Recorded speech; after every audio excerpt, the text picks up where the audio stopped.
Just got out. It may be time for parents to start thinking about next year. Experts say going back to school may cost more because of tense U.S.-China trade relations. 10 News anchor Jenna Zipton explains. The summer's just started, but experts say it's already time to start thinking about back-to-school shopping. I think certainly going out and buying early might be a good course of action. The reason, according to John Gold, the National Retail Federation's VP of Supply Chain and Customs Policy, is the Trump administration's plan to target Chinese imports with new tariffs.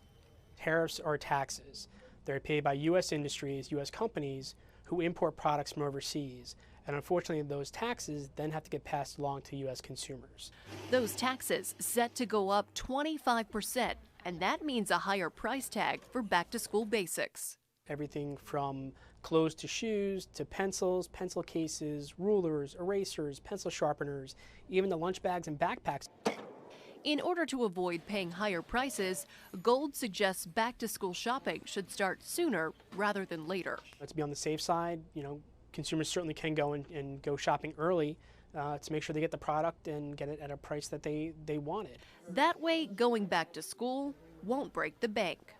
Jenna Zipton, 10 News, working for you.